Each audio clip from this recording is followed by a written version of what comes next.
ನಮಸ್ಕಾರ ವಿದ್ಯಾರ್ಥಿಗಳೇ, ದ್ವಿತೀಯ ಪಿಯುಸಿಯ ಇತಿಹಾಸ 2025 ಮತ್ತು 26ನೆಯ ಸಾಲಿನಲ್ಲಿ ನಿಮಗೆ ಕೊಟ್ಟಿರಬಹುದಾದಂತಹ ಬ್ಲೂ ಪ್ರಿಂಟ್ ಅನ್ನ ಆಧರಿಸಿ ಹಾಗೆ ನಿಮ್ಮ ಒಂದು ಪ್ರಶ್ನೆ ಕೋಟಿಯನ್ನ ರೆಫರ್ ಮಾಡಿಬಿಟ್ಟು ಈ ಒಂದು 10 ಅಂಕದ ಪ್ರಶ್ನೋತ್ತರಗಳನ್ನ ಕೊಟ್ಟಿದ್ದೇನೆ. ಹಿಂದಿನ ವಿಡಿಯೋಗಳಲ್ಲೂ ಕೂಡ ನಿಮಗೆ 10 ಅಂಕದ ಪ್ರಶ್ನೋತ್ತರಗಳನ್ನು ಕೊಟ್ಟಿದ್ದೀನಿ. ಈ ಒಂದು ಪ್ರಶ್ನೋತ್ತರವನ್ನ ಯಾವ ರೀತಿಯಾಗಿ ಬರೀಬೇಕು ಅನ್ನುವಂಥದ್ದನ್ನ ಈ ಒಂದು ವಿಡಿಯೋದಲ್ಲಿ ನೋಡ್ತಾ ಹೋಗೋಣ.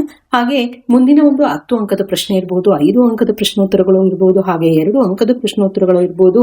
ಮುಂದಿನ ವಿಡಿಯೋಗಳಲ್ಲಿ ನಾನು ಅವುಗಳನ್ನ ಕೊಡ್ತೇನೆ, ಯಾವ ರೀತಿಯಾಗಿ ಬರೀಬೇಕು ಅನ್ನೋದನ್ನ ಅದನ್ನು ಕೂಡ ನೀವು ರೆಫರ್ ಮಾಡಿ ಪರೀಕ್ಷೆಯಲ್ಲಿ ಸರಿಯಾಗಿ ಸಿದ್ಧತೆಯನ್ನ ಮಾಡ್ಕೋಬಹುದು. ಹಾಗಿದ್ರೆ ಅಕ್ಬರನ ಸಾಧನೆಗಳನ್ನ ವಿವರಿಸಿ ಅಂತ ಇದೆ.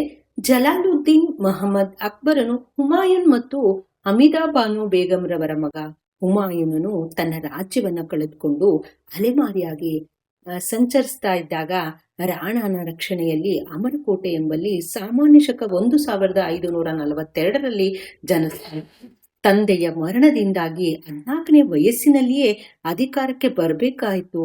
ಬೈರಾಮ್ ಖಾನನು ರಾಜಪ್ರತಿನಿಧಿಯಾಗಿದ್ದನು. ಇನ್ನು ಅಕ್ಬರನ ಸೈನಿಕ ಸಾಧನೆಗಳನ್ನು ನೋಡೋದಾದ್ರೆ 2ನೇ ಪಾಣಿಪತ್ ಕದನವನ್ನ ನಡೆಯುತ್ತೆ. ಬಂಗಾಳದ ಆದಿಲ್ ಶಾನ ಪ್ರಧಾನಮಂತ್ರಿಯಾದ ಹೇಮು ಮೊಘಲ್ ರಾಜ್ಯಪಾಲ ದೆಹಲಿ ಮತ್ತು ಆಗ್ರಾವನ್ನ ಇದರಿಂದ ಬೈರಾಮ್ ಖಾನನ ತರ್ತಿ ಬೇಗಂನಿಂದ ವಶಪಡಿಸಿಕೊಳ್ತಾನೆ. ನೆರವಿನೊಂದಿಗೆ ಈ ಕದನ ನಡೆಯಿತು.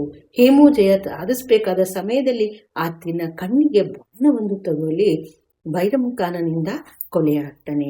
ಇನ್ನು ಅಕ್ಬರ್ ದೆಹಲಿ ಮತ್ತು ಆಗ್ರಾವನ್ನ ವಶಪಡಿಸಿಕೊಳ್ತಾನೆ.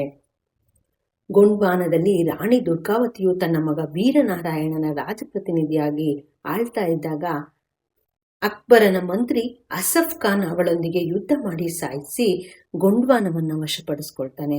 ಗುಜರಾತಿನ ರಾಜ ಮುಜಾಫರ್ ಶಾನನ್ನು ಸೋಲಿಸಿ ಗುಜರಾತನ್ನ ವಶಪಡಿಸಿಕೊಳ್ತಾನೆ. ಬಂಗಾಳದ ರಾಜ್ಯಪಾಲ ದಾವೂದ್ ಖಾನನನ್ನ ಸೋಲಿಸಿ ಬಂಗಾಳ ಮತ್ತು ಒರಿಸ್ಸಾಗಳನ್ನು ಕೂಡ ಆತ ವಶಪಡಿಸಿಕೊಳ್ತಾನೆ.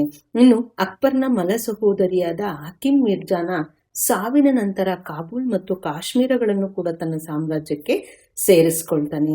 ಇನ್ನು ರಜಪೂತ ನೀತಿಯನ್ನ ನೋಡೋದಾದ್ರೆ ಧೈರ್ಯ ಮತ್ತು ರಾಜನಿಷ್ಠೆಯುಳ್ಳದಂತಹ ರಜಪೂತರು ಮೊಘಲರ ಶತ್ರುಗಳಾಗಿದ್ರೂ ಸಹ ಅಕ್ಬರನು ಅವರ ಮಹತ್ವವನ್ನರಿತು ಅವರೊಡನೆ ಸ್ನೇಹ ಸಂಬಂಧ, ವೈವಾಹಿಕ ಸಂಬಂಧಗಳನ್ನ ಏರ್ಪಡಿಸಿಕೊಳ್ತಾನೆ.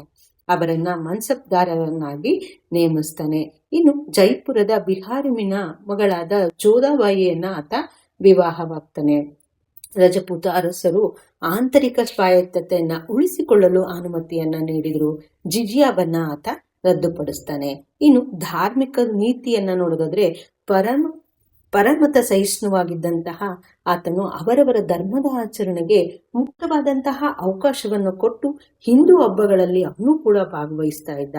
ಬಾಲ್ಯ ವಿವಾಹ, ಸತಿ ಪದ್ಧತಿಯನ್ನ ರದ್ದುಪಡಿಸ್ತಾ ಇನ್ನು ದಿನ್ ಇ ಇಲಾಹಿ ಎಂಬ ಹೊಸ ಧರ್ಮವನ್ನ ಸ್ಥಾಪಿಸ್ತಾನೆ.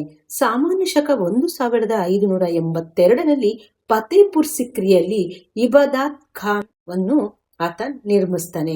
ಹಿಂದೂ, ಬೌದ್ಧ, ಜೈನ, ಕ್ರೈಸ್ತ ಮತ್ತು ಇಸ್ಲಾಂ ಧರ್ಮಗಳ ಧಾರ್ಮಿಕ ನಾಯಕರು ಇಲ್ಲಿ ಸಭೆ ಸೇರುತ್ತಿದ್ದರು. ಅಕ್ಬರನ ಅಧೀನದಲ್ಲಿ ಮೊಘಲರ ಆಡಳಿತ ಕೇಂದ್ರೀಕೃತವಾಗಿತ್ತು. ಅವನು ಇಸ್ಲಾಂ ತತ್ವಗಳಿಗೆ ಅನುಸಾರವಾಗಿ ಆಡಳಿತವನ್ನ ನಡೆಸ್ತಾ ಇದ್ದ. ಇನ್ನು ವಕೀಲ್ ಅಂದ್ರೆ ಮುಖ್ಯಮಂತ್ರಿ, ದಿವಾನ್ ಇ ಆಲಾ ಅಂದ್ರೆ ಅರ್ಥ ಮಂತ್ರಿ ಅಂದ್ರೆ ಆರ್ಥಿಕ ಮಂತ್ರಿ, ಮೀರ್ ಬಕ್ಷ್ ಅಂದ್ರೆ ವೇತನ ಬಟವಾಡೆಯ ಅಧಿಕಾರಿ, ಸದರ್ ಉಸ್ ಸದರ್ ಅಂದ್ರೆ ದಾನದತ್ತಿಯ ಉಸ್ತುವಾರಿಯನ್ನ ಹೊಂದಿರುವಂತವನು, ಖಾನ್ ಇ ಸಮಾನ್ ಅಂದ್ರೆ ಗೃಹ ಮಂತ್ರಿಗೆ ಕರೆಯಲಾಗ್ತಾ ಇತ್ತು. ಇನ್ನು ದಿವಾನ್ ಅಂದ್ರೆ ಕಂದಾಯ ಮಂತ್ರಿ, ಘಾಜಿ ಅಂದ್ರೆ ಮುಖ್ಯ ನ್ಯಾಯಾಧೀಶ ಎಂಬ ಮಂತ್ರಿಗಳಿದ್ದು ಅಕ್ಬರನಿಗೆ ಆಡಳಿತದಲ್ಲಿ ಸಲಹೆ ಮತ್ತು ಸಹಕಾರವನ್ನ ನೀಡ್ತಾ ಇದ್ರು. ಅಕ್ಬರನ ಸಾಮ್ರಾಜ್ಯವು 16 ಪ್ರಾಂತ್ಯಗಳನ್ನ ಸಭಾ ಒಳಗೊಂಡಿತ್ತು. ಪ್ರತಿಯೊಂದು ಪ್ರಾಂತ್ಯಕ್ಕೂ ಕೂಡ ಸುಬಾದಾರ್ ಎಂದು ರಾಜ್ಯಪಾಲನ ಇರ್ತಾ ಇದ್ದ.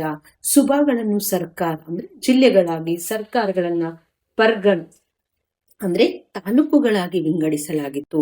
ನಗರ ಆಡಳಿತದ ಉಸ್ತುವಾರಿಯು ಕೊತ್ವಾಲರದ್ದಾಗಿತ್ತು. ಇನ್ನು ಗ್ರಾಮವು ಆಡಳಿತದ ಒಂದು ಕೊನೆಯ ಘಟಕವಾಗಿತ್ತು.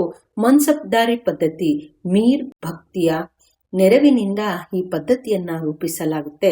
ಮನ್ಸಬ್ದಾರ್ ಸೈನಿಕ ಗುಂಪುಗಳ ನಾಯಕರಾಗಿದ್ರು.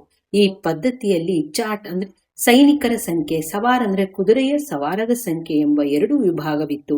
ಇನ್ನು ತೋದರಮಲ್ಲ ಎಂಬುವನು ಉತ್ತಮವಾದ ಕಂದಾಯ ಪದ್ಧತಿಯನ್ನ ರೂಢಿಸ್ತಾ ಇದು ಭೂಮಿಯ ಫಲವತ್ತತೆಯನ್ನ ಅನುಸರಿಸ್ತಾ ಇತ್ತು. ಇನ್ನು ತೋದರಮಲ್ಲನ ಬಂದೋಬಸ್ತ್ ಎಂಬ ಪದ್ಧತಿಯ ಮೂಲಕ ರೈತರಿಗೆ ಸಾಲ ಸೌಲಭ್ಯವನ್ನ ನೀಡಲಾಗ್ತಾ ಇತ್ತು. ಇಷ್ಟು ಒಂದು ಅಕ್ಬರನ ಸಾಧನೆಗಳನ್ನ ಕುರಿತಾದಂತಹ ಒಂದು ಉತ್ತರವಾಗಿತ್ತು. ಧನ್ಯವಾದಗಳು.